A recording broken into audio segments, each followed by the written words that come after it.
Mobility is essential in modern warfare. In earlier times, the horse was sufficient, but has now been replaced with a variety of war machines designed for rapid delivery of combat forces and an unparalleled amount of firepower. This episode of Arsenal provides an up-close look at today's fast-moving and lethal winged cavalry.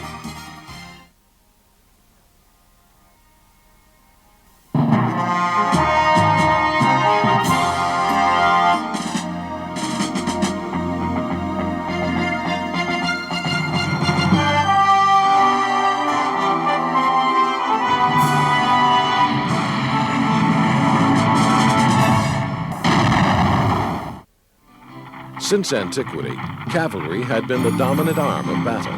The cavalry was the mobile shock force of all successful armies. With the advent of the machine gun in World War I, the horse cavalry finally met its match. It was simply too vulnerable on the modern battlefield.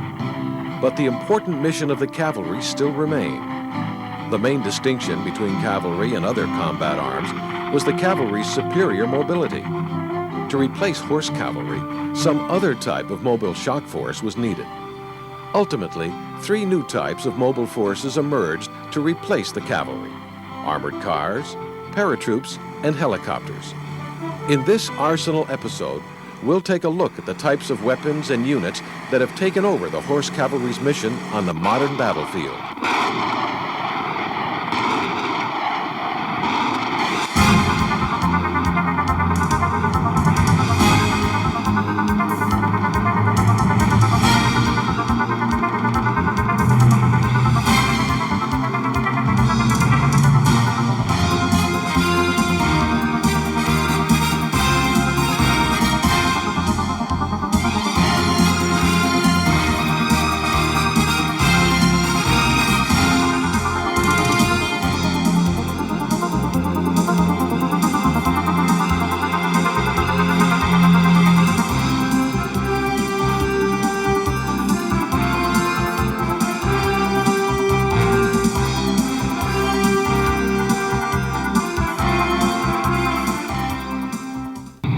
In the past, the cavalry's mobility allowed it to range deep in the enemy's rear area, attacking where least expected.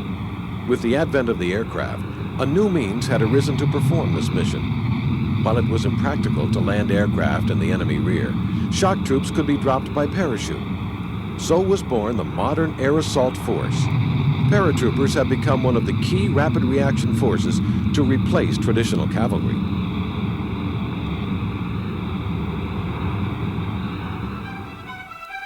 Parachutes were invented to save airmen in the event of problems with their aircraft or balloon. But in the 1930s, several armies began experimenting with them for military operations. Parachutes opened up the possibility of dropping a force deep behind enemy lines where enemy defenses were weakest. World War II saw the first extensive use of airborne forces in such famous battles as Iban Imal and Crete.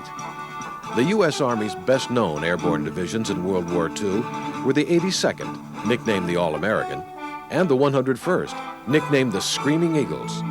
These early airborne units used two methods of delivery into combat zones. The best-known and most widely used technique was the parachute. But the divisions also could deliver a portion of their troops as well as heavy equipment by glider. These gliders were towed behind transport aircraft and released near the landing zone.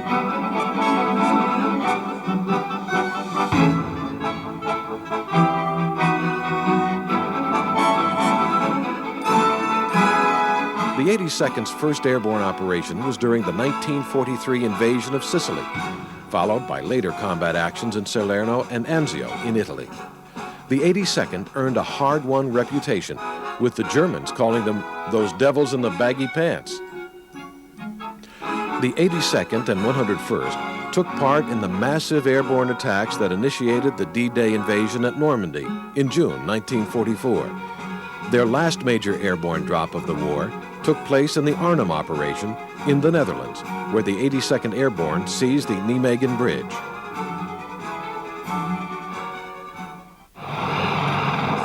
In the post-war years, the technology of troop insertion began to change with the advent of the helicopter. Instead of parachutes or gliders, helicopters could now deliver forces deep behind enemy lines. The 101st Airborne was converted over to a heliborne force, now being called the 101st Air Assault Division as a result of this change. But parachutes still have their place in modern warfare. Helicopters can deliver a force a few hundred miles, but are limited by the range of the helicopters. Paratroopers can be delivered to objectives much further, since their transport aircraft have ranges of several thousand miles. As a result, the U.S. Army's Contingency Corps has both a heliborne and a paratrooper division.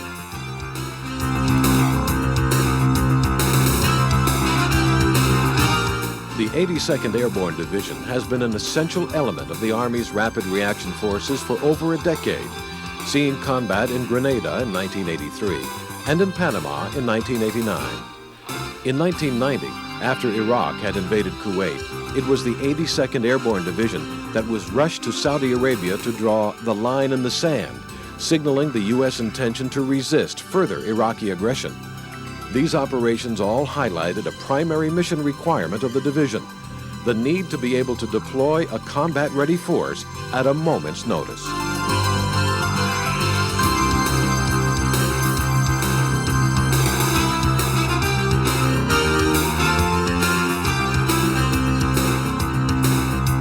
The 82nd Airborne Division maintains a rapid reaction capability through vigorous peacetime training and continuous preparations. At all times, the division maintains a portion of its forces, called the Division Ready Force, on an alert status, ready to go into action anywhere around the globe. With its proud history and demanding mission, the 82nd Airborne has long been considered one of the U.S. Army's elite formations. Like the cavalry of a century before, the 82nd's assignments demand a very high level of military skills. The hallmark of the airborne soldier is the parachute. When going into a combat jump, the paratrooper will be heavily burdened with equipment. Over his regular combat equipment webbing, the paratrooper wears a special harness. The main parachute is attached to the rear of his harness. In front, the paratrooper attaches a reserve parachute, which is a safety backup in case of problems with the main parachute. The airborne soldier's individual weapon is carried in a special weapons case. The soldier's Alice pack, or rucksack, is suspended off the front of the harness. The main parachute is designed to land the paratrooper safely, even during jumps from under 1,000 feet. In total, the paratrooper carries about 150 to 180 pounds of equipment.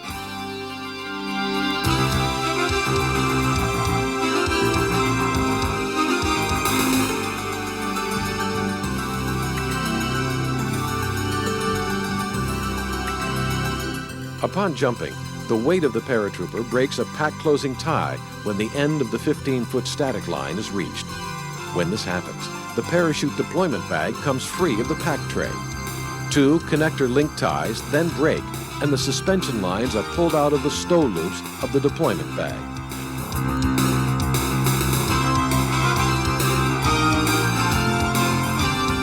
Finally, two locking stows disengage, and the canopy is pulled from the deployment bag.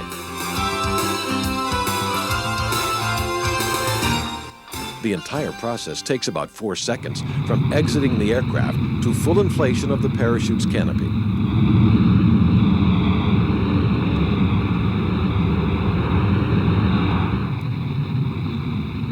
As the paratrooper approaches the ground, he can lower his equipment to reduce the risks during landing.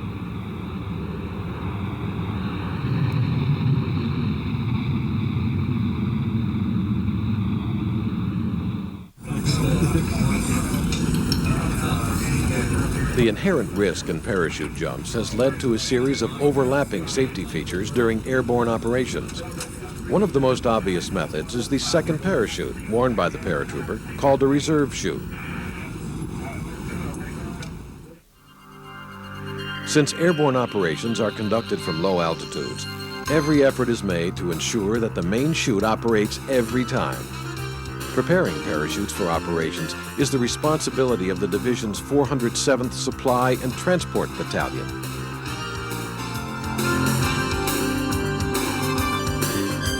During peacetime operations, the paratrooper bundles the parachute into a kit bag after the drop. If this was a wartime situation, the paratrooper wouldn't take time to bother with this. Bundling the parachute after jumps is the first step in ensuring that the parachutes remain undamaged and safe to use. Once the parachute is returned to the main base, it is carefully inspected. Any tears in the canopy are repaired, and any tangles in the lines are carefully removed. Only after the parachute's meticulously inspected is it repacked.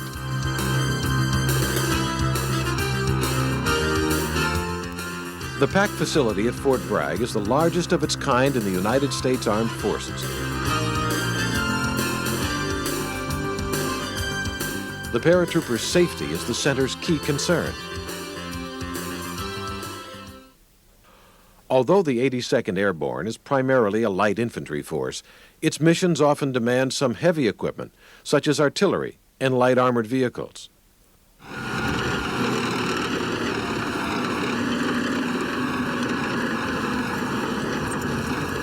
All of this equipment must be air-portable. This weaponry includes special lightweight tanks, as well as lightweight versions of towed artillery pieces. This heavy equipment has to be dropped into the landing zone, along with the paratroopers. This can range in size from single containers of ammunition or other supplies, all the way up to armored vehicles like the Sheridan Air Mobile Tank.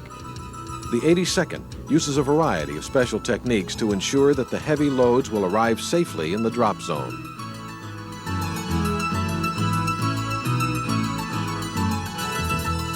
These troops are preparing a Humvee light truck for a parachute drop.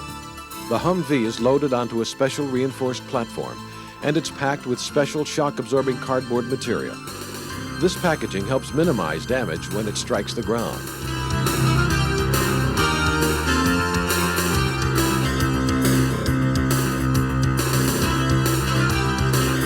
Especially heavy loads, such as the M551 Sheridan armored vehicle, require special attention. There are two methods for delivering such loads into the drop zone: parachute and LAPES, short for Low Altitude Parachute Extraction System.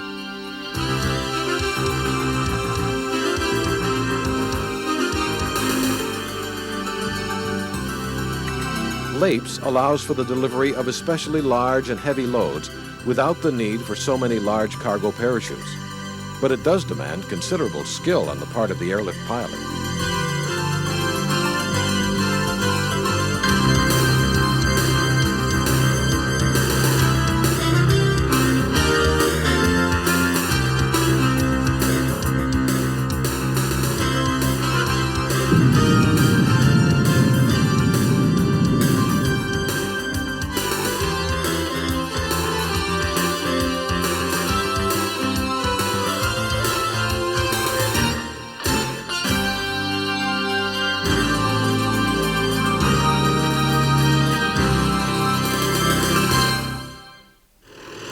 The Sheridan armored vehicle is unique to the 82nd Airborne Division.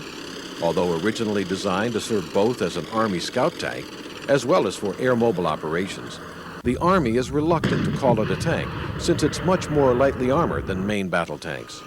Instead, it is officially dubbed an Armored Reconnaissance Air Assault Vehicle.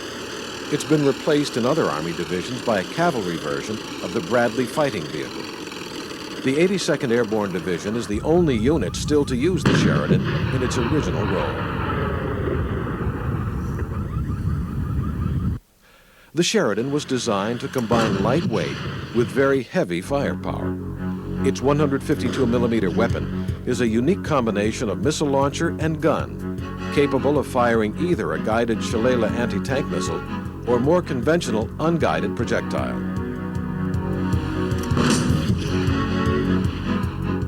The Sheridan is the only U.S. Army armored vehicle which is routinely parachuted. The Sheridan crews are a unique breed of tankers, not only needing to be competent as armored vehicle crews, but airborne qualified as well. The unique demands of airborne operations have led the 82nd to stress lightweight and portability in their support weapons. Weapons like these give the division added combat punch.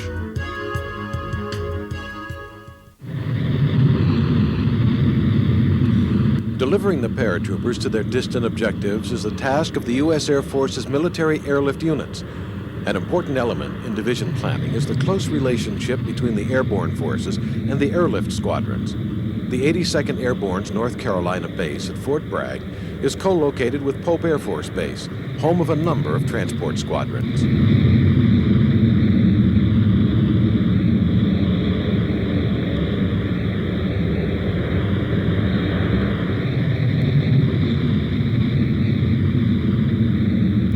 Delivering paratroopers is not as easy as it might seem. One of the greatest concerns facing airborne commanders is landing their forces in a very tight pattern and avoiding wide dispersion. This means that the airlift aircraft will have to fly in close formation. This is further complicated by the fact that nearly all wartime combat drops and many peacetime training drops are conducted in the darkness of night.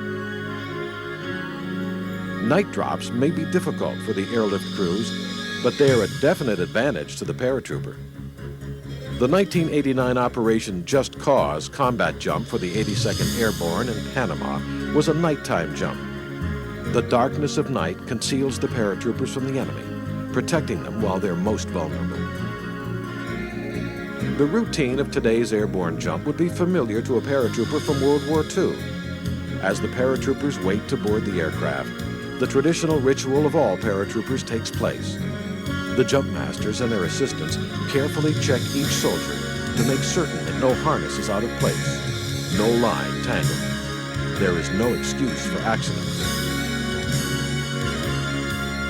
Burdened by the heavy load of their parachutes and equipment, the airborne soldiers struggle onto the aircraft. It's not surprising that the 82nd Airborne places great importance on peak physical training for its troops. Once aboard the aircraft, the paratroopers settle in for the trip to the landing zone. In peacetime, the trip is seldom more than a few hours, but for overseas deployments, it can be over 10 hours. Inside the cavernous hold of the aircraft, the paratroopers anxiously await the signal to get up and attach their static lines. No matter how careful the planning and how thorough the training, there's always an element of danger in parachute jumps.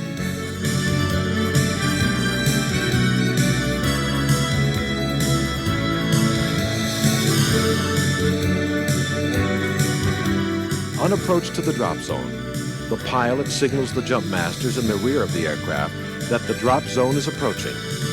The jump master waits for the green light, and the first groups of paratroopers are soon exiting the aircraft.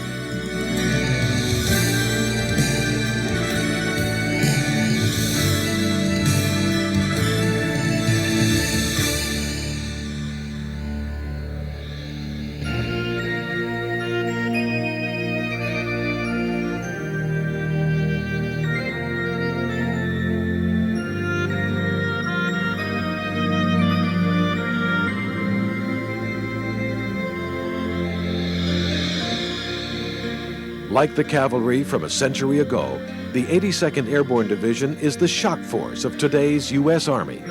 When a crisis arises, the Army knows it can depend on the combat skills of the airborne.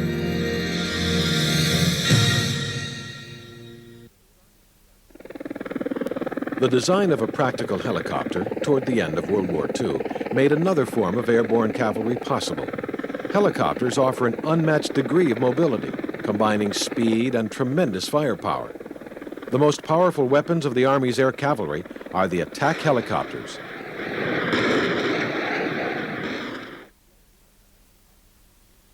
The idea of helicopters is nearly as old as that of other types of airplanes. Leonardo da Vinci first dreamed of an early helicopter more than 400 years ago.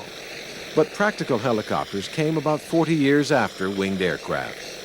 Experimental helicopters flew in the 1930s, but they still had many technical problems. The first military helicopter came on the scene at the end of World War II.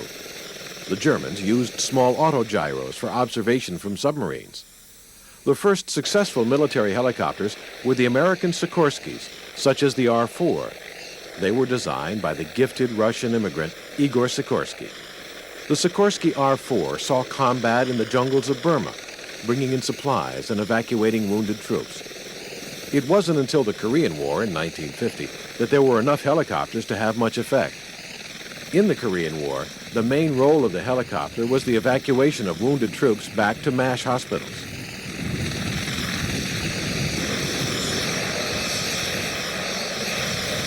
The French War in Algeria in the 1950s saw the first extensive use of armed helicopters. It was the Vietnam War which proved the value of vertical mobility. The French experiments paved the way for American helicopter operations in Vietnam. The Vietnam War became a helicopter war. Roads were few and were well suited for ambush. Helicopters could avoid the limits of terrain and enemy actions simply by flying over it. The workhorse of this war was the Bell UH-1, better known as the Huey. The Huey was used in all sorts of roles. It was mainly a troop carrier, but it could also be used to evacuate wounded troops. An armed gunship version, nicknamed the Hog, was the forerunner of today's attack helicopters. The Huey also served as the basis for the AH-1 Cobra, the world's first attack helicopter. The helicopter's vertical mobility makes it ideally suited as a military transporter. It has been an age-old desire of military tacticians to sneak large forces behind heavily defended enemy lines and surprise him where he least expects an attack. In World War II, this was accomplished using paratroopers.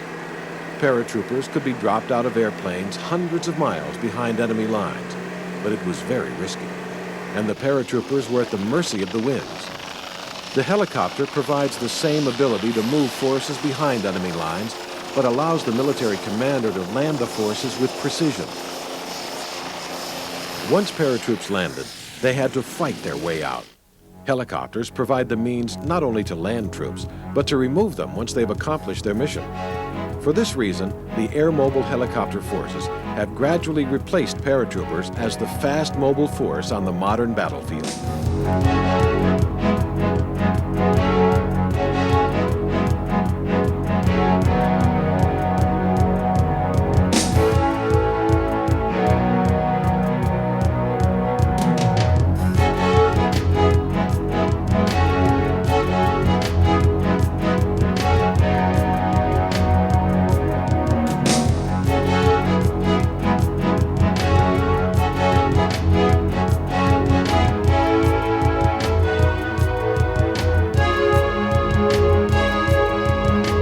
Helicopter's speed and maneuverability make it an ideal vehicle for scouting and reconnaissance. Helicopters have become the modern equivalent of the mounted cavalry, going out in front of armored divisions to look for enemy forces. Helicopters are not deterred by terrain. They can easily operate over mountainous areas, swamps, forests, or other features which would stop an armored vehicle. It's this quality that makes helicopters so invaluable as Army scouts.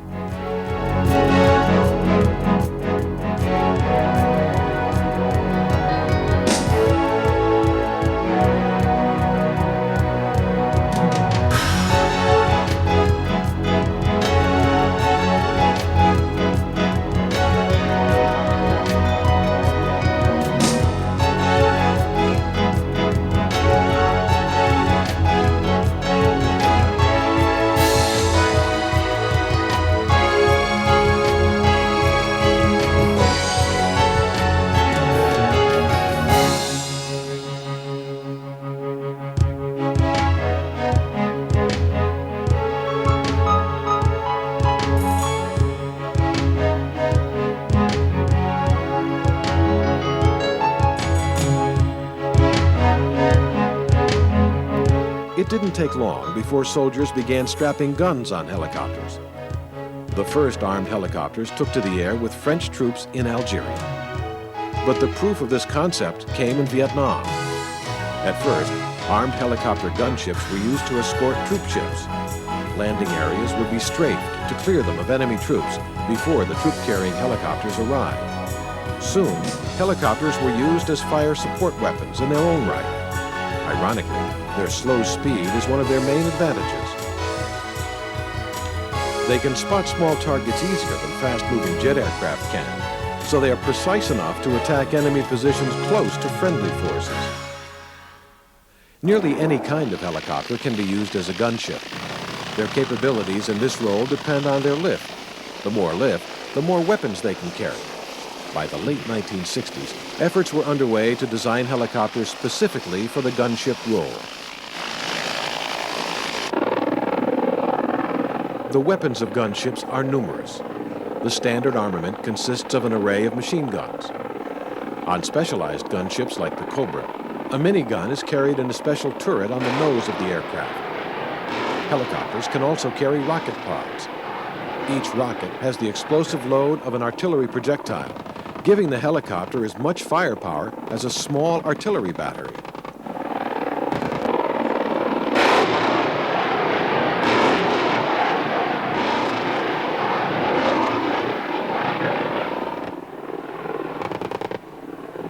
The world's first attack helicopter was the United States Army's Bell AH-1 Cobra. The Cobra was developed during the Vietnam War on the basis of the legendary UH-1 Huey transport helicopter. The Huey could be armed with guns and rockets and was often used in the gunship role during the Vietnam War. But this was an improvisation. By redesigning the forward fuselage of the Huey, its effectiveness in the attack role could be considerably increased. This led to the Cobra.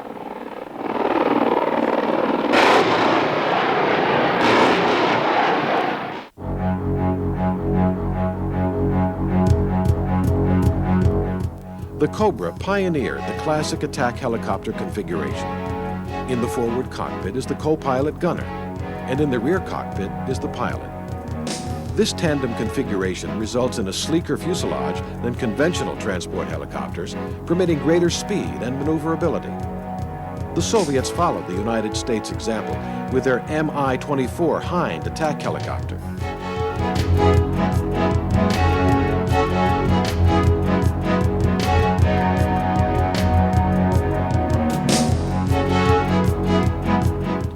In the 1970s, the role of the Cobra shifted. The early version was armed primarily with machine guns and rockets. The advent of more effective guided anti-tank missiles, such as the American TOW, greatly expanded the importance of attack helicopters. Helicopters were ideal anti-tank missile carriers. Their mobility in the air allowed them to exploit terrain to find the best location for launching the missiles. Tank hunting became one of their primary missions.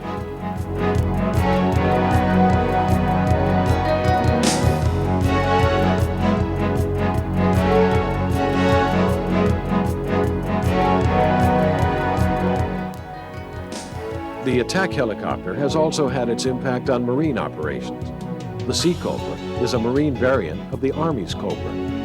The Sea Cobra saw extensive combat with marine helicopter squadrons during Operation Desert Storm. The Marine Cobras differ from their Army counterparts in their engine type and in other features, since they often operate in a very different environment. The Marine squadrons operate either from Navy amphibious assault ships or from land bases. Sea Cobras and their improved variants form the backbone of Marine attack helicopter units.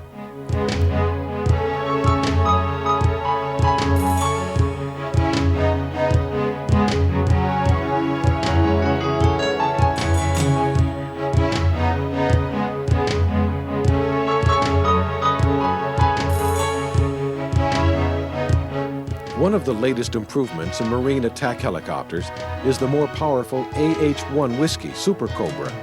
The Super Cobra can fire either the TOW or the newer Hellfire anti-tank missile.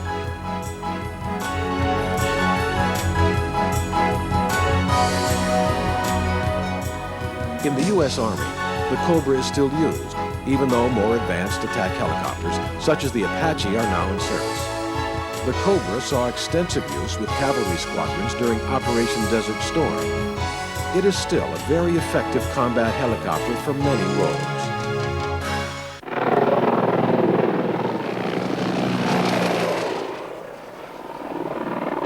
Attack helicopters bridge the gap between armored vehicles and jet strike aircraft.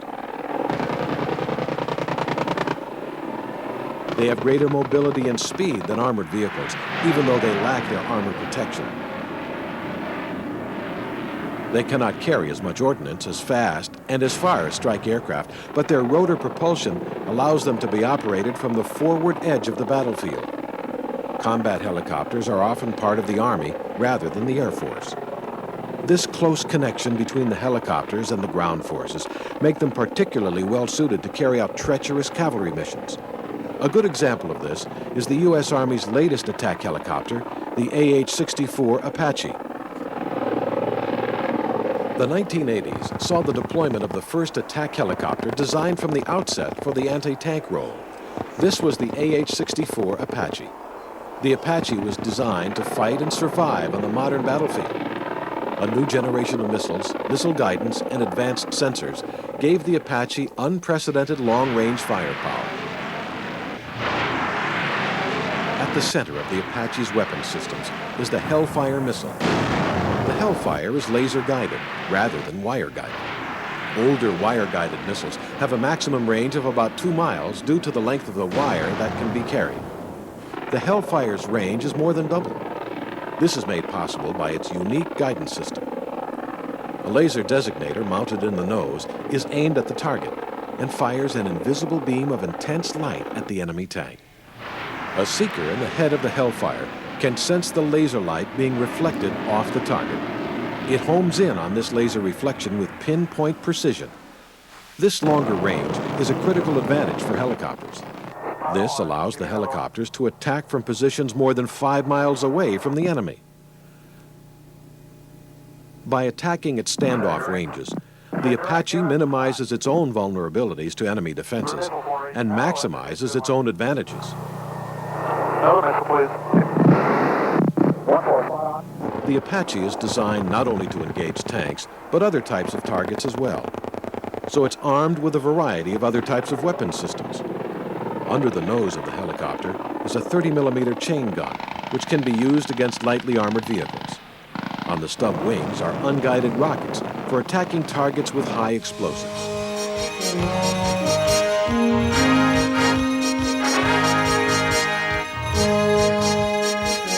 Helicopters are large and noisy.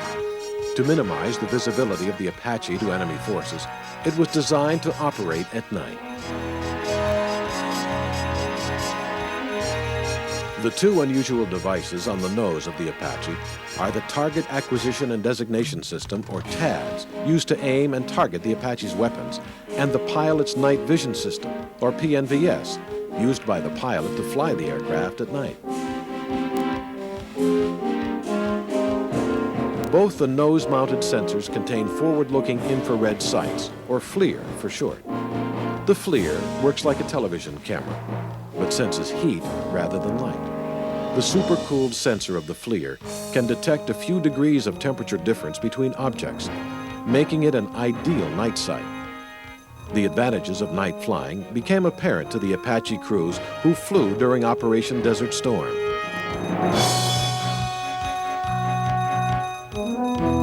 Flying an attack helicopter at high speeds, at low altitude, and in a hostile environment is difficult and risky.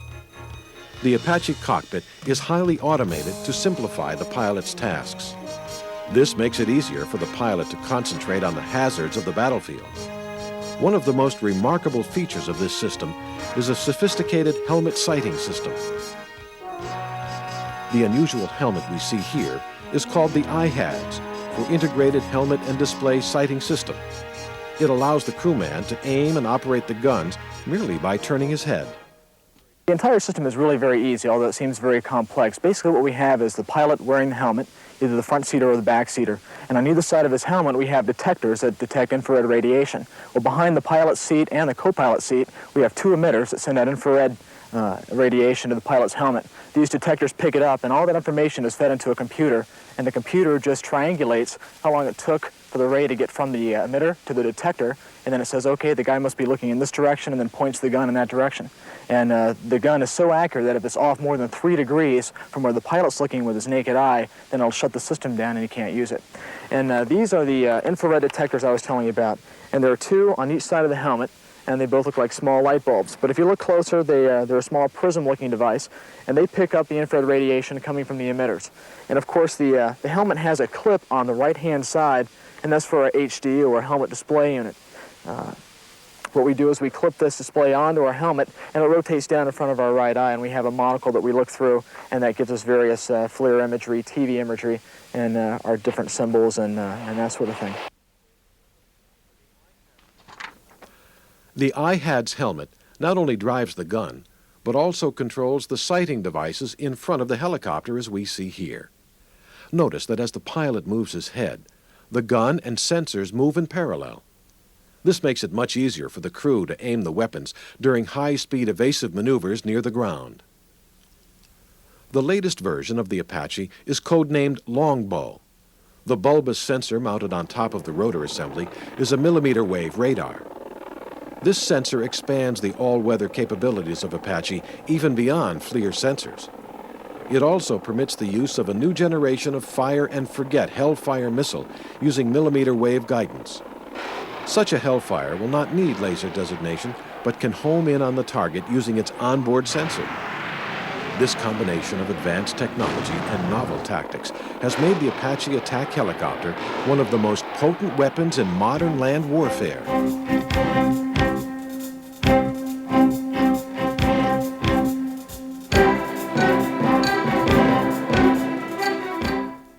The success of attack helicopters like the Cobra and Apache has inspired similar helicopter programs around the world.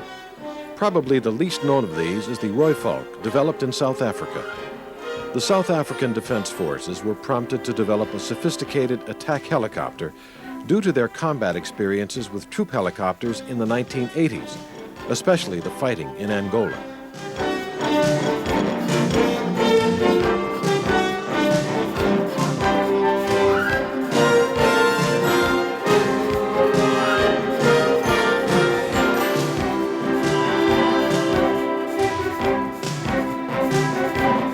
The layout of the Rooivalk is the classical configuration with a 2-man crew. One of the differences between the Rooivalk and the Apache is the cockpit layout.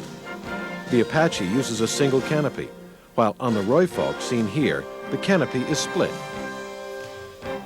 Unlike the Apache, the pilot sits in the front cockpit and the weapons officer in the rear.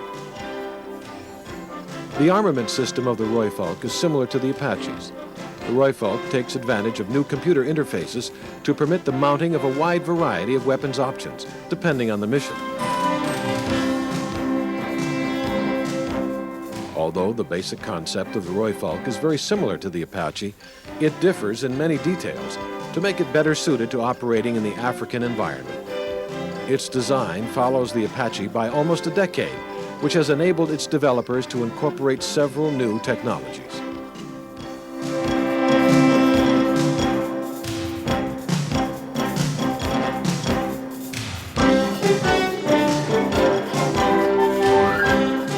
The Rooivalk is the most sophisticated aircraft ever developed in Africa and displays a level of technological sophistication found in European or American designs. The effort that went into this helicopter is clear evidence of the growing importance of the helicopter in contemporary military operations.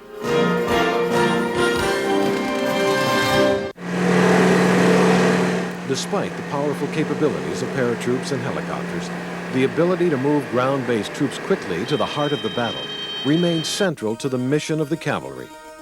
Automotive advances led to the development of thickly armored wheeled vehicles capable of greater speed, able to move swiftly into battle, or safely scout large areas in short order. Today, these wheeled vehicles form the land-based arm of the winged cavalry. The most remarkable new American armored car is the V600 Commando. The V-600 was designed to offer the firepower of a main battle tank with the simplicity and low cost of an armored car. New advances in automotive technology gave vehicles such as the Commando much higher road speeds than tracked vehicles, over 55 miles an hour. The V-600 is armed with a 105mm gun, identical in performance to the gun used on American main battle tanks, such as the M60 and the M1 Abrams. The V-600 Commando has far more sophisticated fire controls than previous armored cars, which allows it to fire while on the move. Rapid Response has a more favorable view of fast-wheeled armored vehicles than does the U.S. Army. In the 1980s, the Marines began looking to give their divisions additional speed and mobility in a light armored vehicle. They selected an interesting design, manufactured by General Motors of Canada. The Canadian design originated in Switzerland as part of the Piranha family of wheeled armored vehicles. The Swiss Movag firm developed a family of wheeled armored vehicles using 4, 6, or 8 wheels, depending on the mission requirements. The Movag Piranha family was designed as a state-of-the-art wheeled armored vehicle, capable of operating in terrain conditions that would stop many other wheeled armored vehicles. The Piranhas can be armed with a variety of weapons, ranging from simple machine gun turrets to elaborate turrets with large caliber tank guns.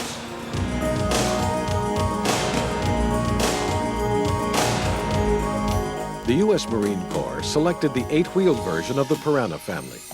The basic American version is called the LAV-25.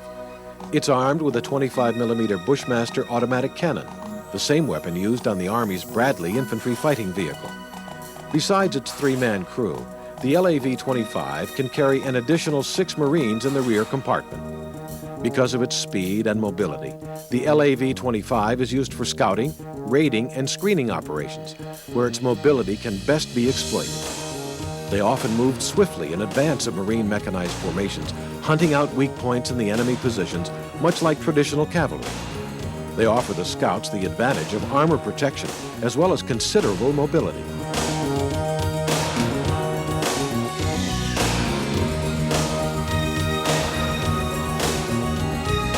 The Marine Corps' interest in the fast-moving LAV is closely tied to its traditional role in American rapid deployment missions overseas. These tasks require a special accent on mobility. This led the Marines to seek a vehicle lightweight enough to be easily moved by air, yet well enough armed to have impact on the modern mechanized battlefield. A specific Marine requirement was the need to have the LAV light enough to be airlifted by the CH-53 Echo Super Stallions.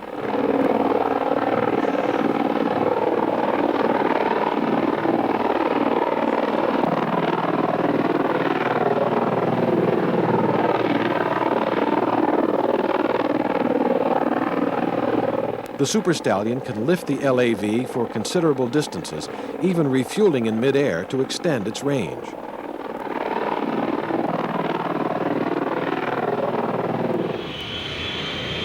After flying into battle, the winged cavalry must carry out its mission on the ground. The LAV has been tested for its suitability for parachute airdrop missions. It takes quite a set of parachutes to safely land a 12-ton LAV. As the vehicle of choice for carrying out the cavalry's ground mission, the LAV is also well suited for delivery by LAPs, as seen in this test footage.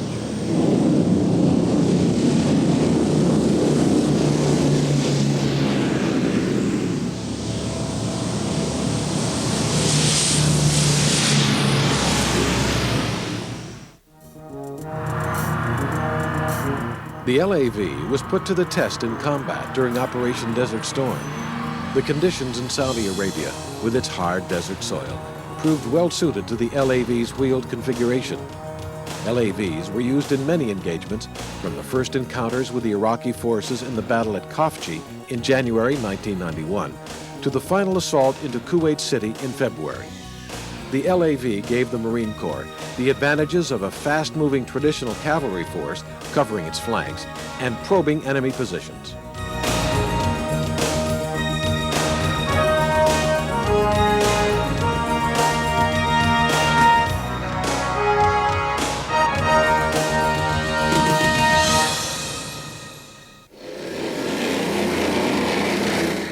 Speed and mobility on the ground has always been essential to the South African Army. For a decade, South Africa was involved in conflicts along its northwestern border in Namibia with guerrilla forces and the regular armies of Angola and Cuba. South African forces have had to travel hundreds of miles with little technical support to carry out these missions. Wheeled armored vehicles provided the mobile shock force for these missions.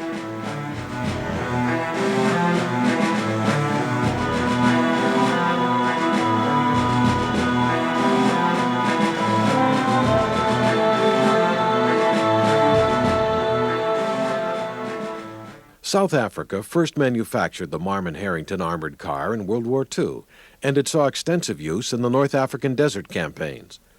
In the 1960s, they began production of the Eland armored car, based on the French Panhard AML. The Elands proved to be extremely successful. In a number of skirmishes with Angolan forces, Elands were able to knock out more powerful Soviet-manufactured T-55 tanks by exploiting their speed and mobility. The South Africans have favored wheeled vehicles for their range advantages and economy.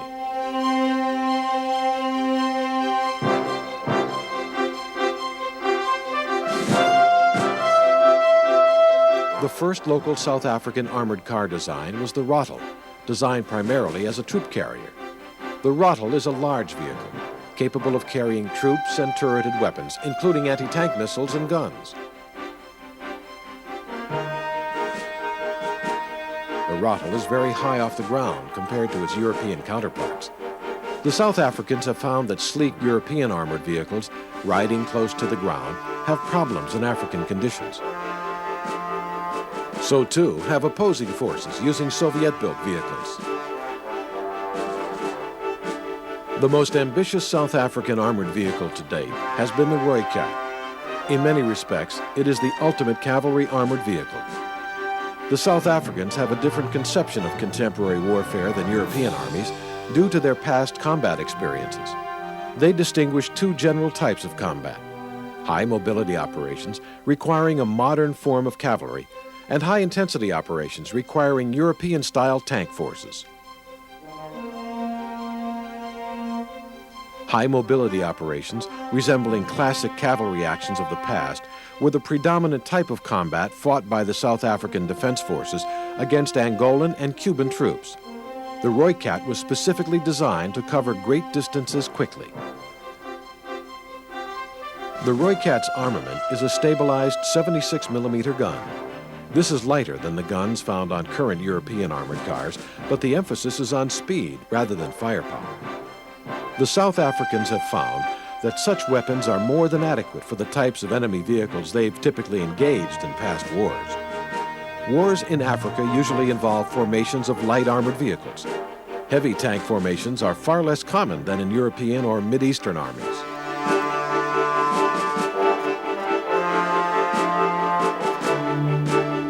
South African armored vehicle designs like the Rooikat incorporate special features to help reduce their vulnerability to landmines. They can continue to operate even after one or more wheels have been destroyed. The Rooikat is a clear demonstration of the continuing need for wheeled cavalry, not only on the plains of Europe, but on the velds of southern Africa as well.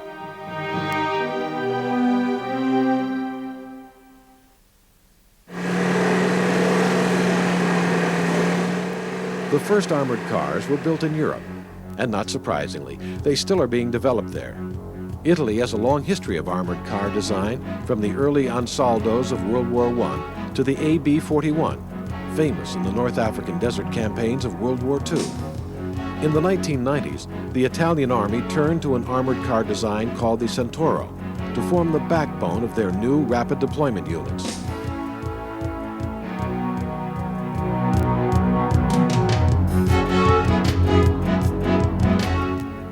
The Centauro brigades are designed as the mobile reserve force of the Italian Army. They're able to move from bases in central Italy to distant locations on a moment's notice to reinforce forward deployed Italian units. This role places an emphasis on firepower and mobility over armor. The Centauro's gun gives it the firepower to destroy most existing main battle tanks. Centauro units use tactics and terrain for protection rather than armor alone.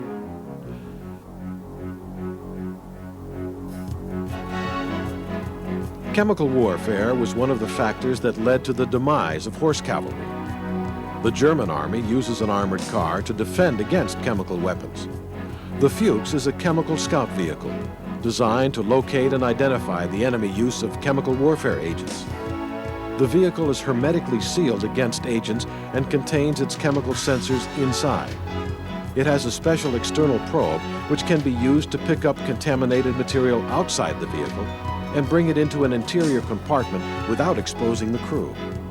The chemical sensor equipment inside can distinguish between a variety of chemical warfare agents.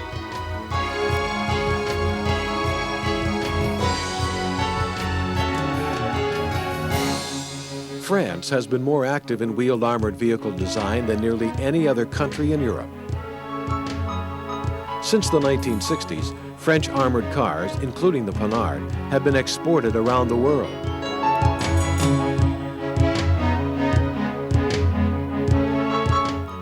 In the modern cavalry reconnaissance role, the French Army has adopted the AMX-10RC in recent years. Like the Centauro, it's armed with a 105mm gun, and the AMX-10RC played a major part in France's commitment to Operation Desert Storm in 1991.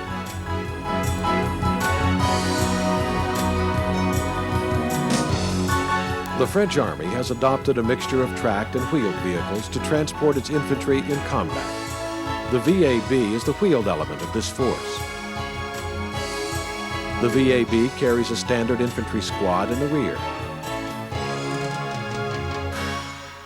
It's been designed to carry a wide variety of weapons turrets, ranging from machine gun turrets to specialized missile turrets. The missile turret can include anti-tank missiles, such as the HOT. The VAB was designed in a modular fashion to provide other configuration changes. The most radical of these is the VBC.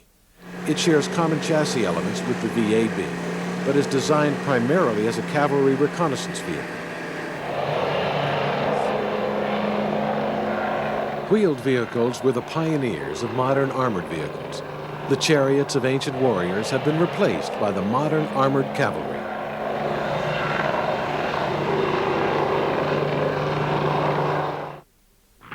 After generations of using the horse for mobility, today's cavalry flies to the forward edge of battle. The high-speed armored car, the paratrooper, and the combat helicopter all perform the missions formerly undertaken by the horse cavalry.